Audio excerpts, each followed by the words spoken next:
Oh, it's getting a little chilly outside right now. So, you know what that means. It's time to go check out my Polaris RMK snowmobile. So, how about we start checking this beast out, and hopefully everything will be all right. So we're going to be checking out the track, we're going to be checking out the suspension, of course the motor, and as you can see, hard ice in my skis right here. So snow is gonna be coming really soon. So what I did is I took everything that needed to be gone, like the picnic table and the swings. So now that is stored away for this winter season coming really soon. So all right guys, so stick around and I'll be showing you other cool stuff. Let's go for it.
Guys, so let me show you some cool toys that I have to help me battle this snow that will be coming in very shortly. So let me show you my Grizzly 600. It's Yamaha, and guess what? I'm seeing snowflakes falling on me right now.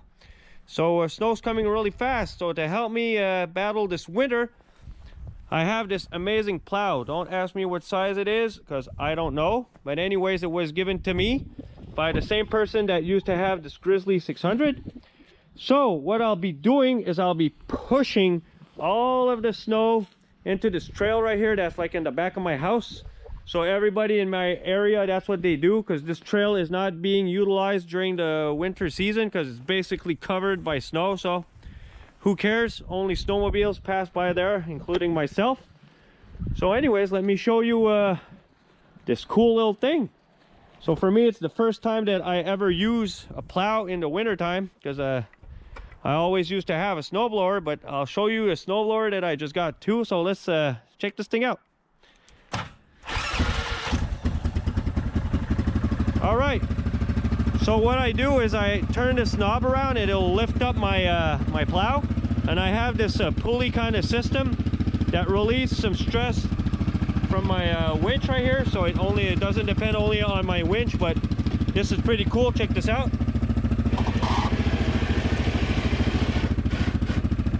And it actually lifts up my plow. So I can't wait to try this when there's going to be snow. So I'll relieve the stress right now from my shocks. So yeah, can't wait to try this thing out when it's going to start snowing.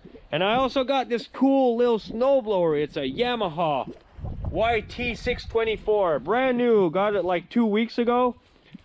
So I can't wait to try this bad boy out. So I paid this around $3,500 Canadian. And I heard these were the best snowblowers that money can buy.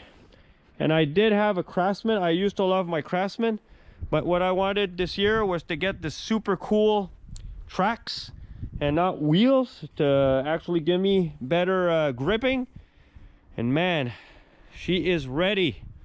She is ready. And she even has an electric starter, something that I didn't have on my Craftsman snowblower. Because now, yes, I did have it, but I had to plug it in an outlet, but now it's has a battery, so it starts. Let's see how it starts.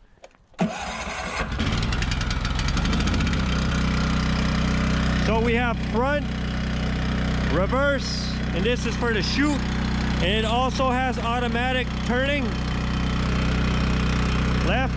It'll turn left. If I go right, then this thing will turn right. Man, I can't wait to try this thing out. So this is my throttle right here.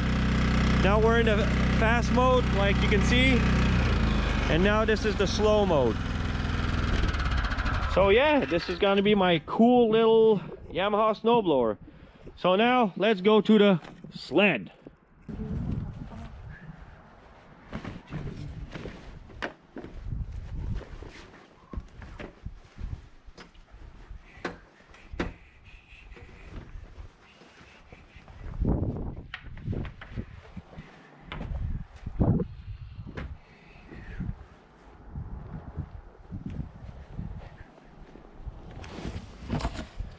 All right, so here we go again with the RMK 700. I still have this snowmobile. I wanted to change it, but times are rough and I can't put myself in more debt. So she's going in for another season. So hopefully this machine will be treating me right this winter. And with all the money that I put in the sled, I put some Walker Evans shocks last year. I also added to this an electric starter, and I also added a seat jack, and I did put some new carbides under the skis. So, oh, and I also put on some pistons. Yeah, it was around the end of January and beginning of February. Like in the midwinter season, I put new pistons in. So I guess this baby is ready to rip. But before we do, let's check out how this sled is doing right now. The track seems to be in good condition. So how about we start the sled right now and we rotate and rotate the track and see if there aren't missing lugs or anything. So, well, let's start. Let's see if it starts.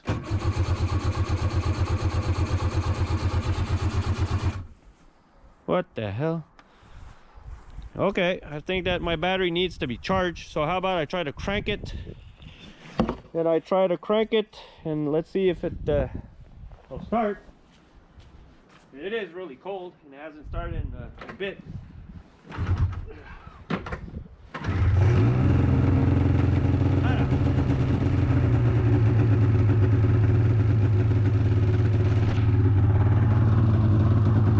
I think my battery just needs to be charged for the starter.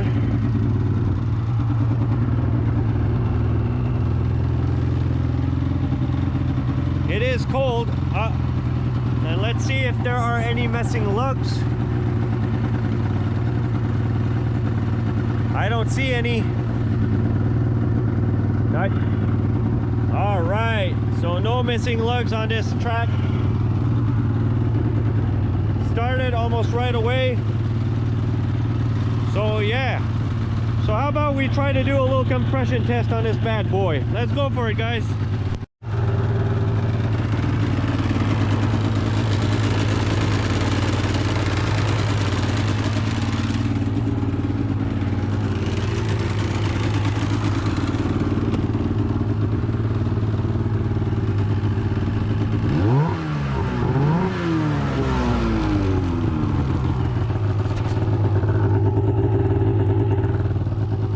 It is smoking, so it is taking in oil, and it's starting to snow, guys.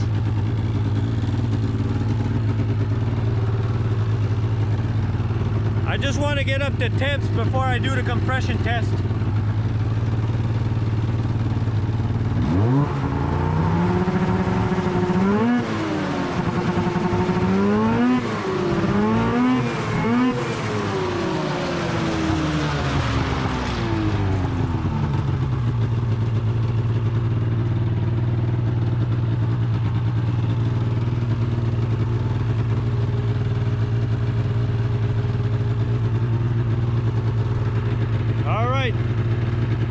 Alright guys, so before we do a compression test, of course we need to remove the spark plugs.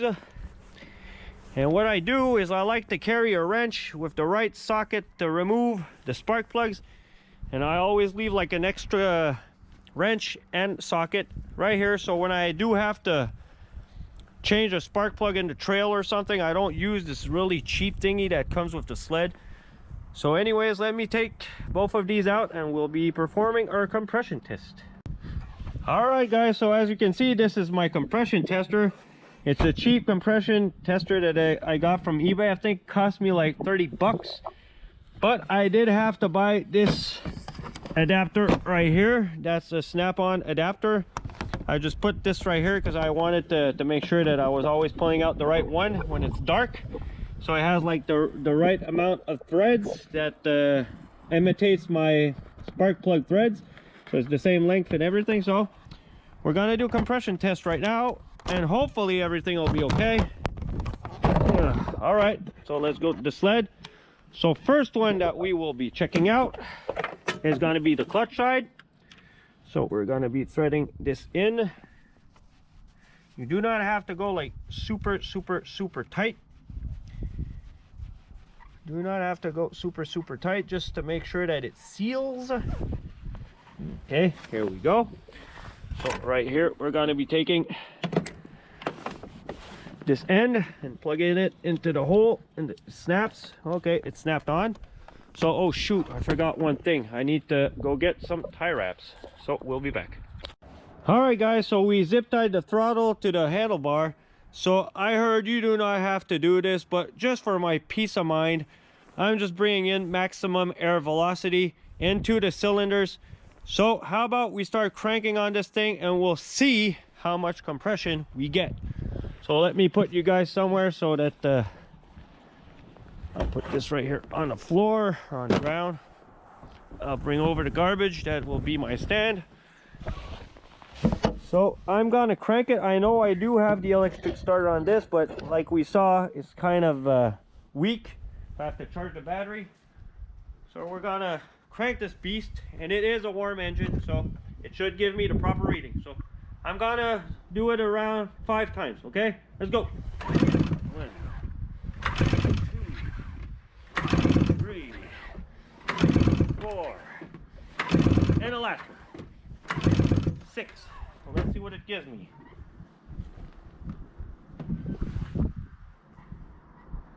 That can't be right. It says 90. How about I pull it some more?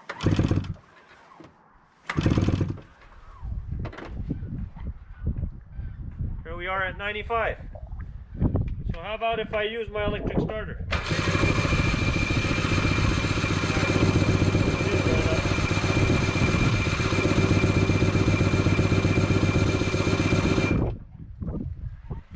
So I did have to use the electric starter.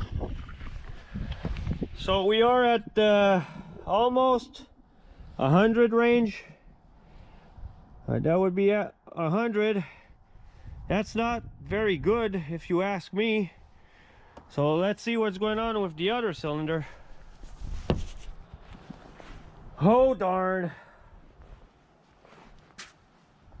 Let's go see in the other cylinder. Hopefully it'll be better. But it did start. I tried reverse worked.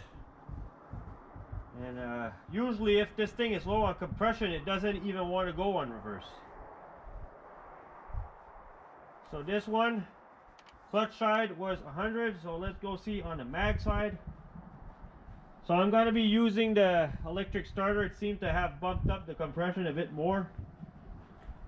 So I will be using the electric starter again. Alright. That sucks, man, because I had 120 when I redid my engine. What's going on?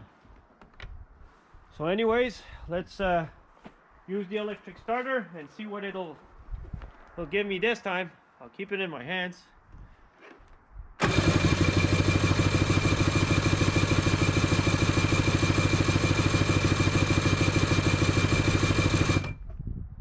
I don't like this at all. I'm at 90 right now.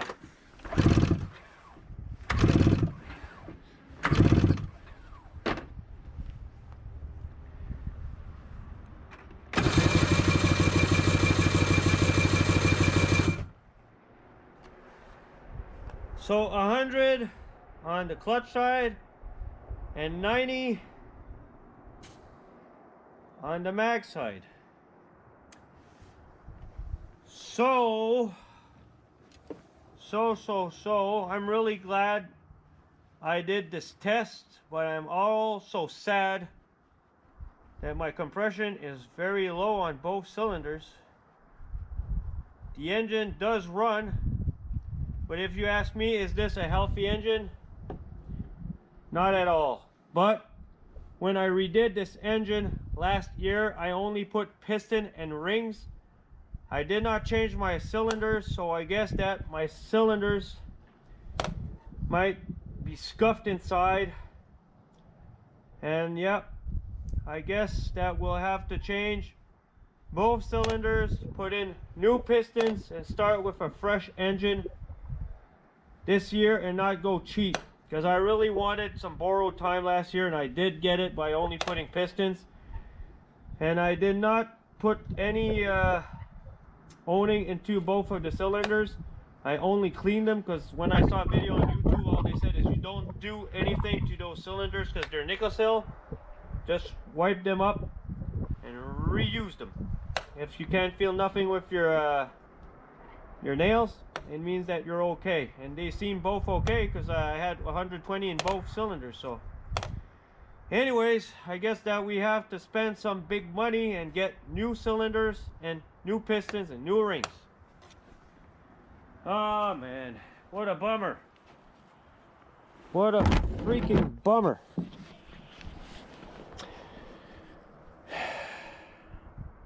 And I did put a lot of money, yeah, and I also put this Dynajet Power Commander with a super good map.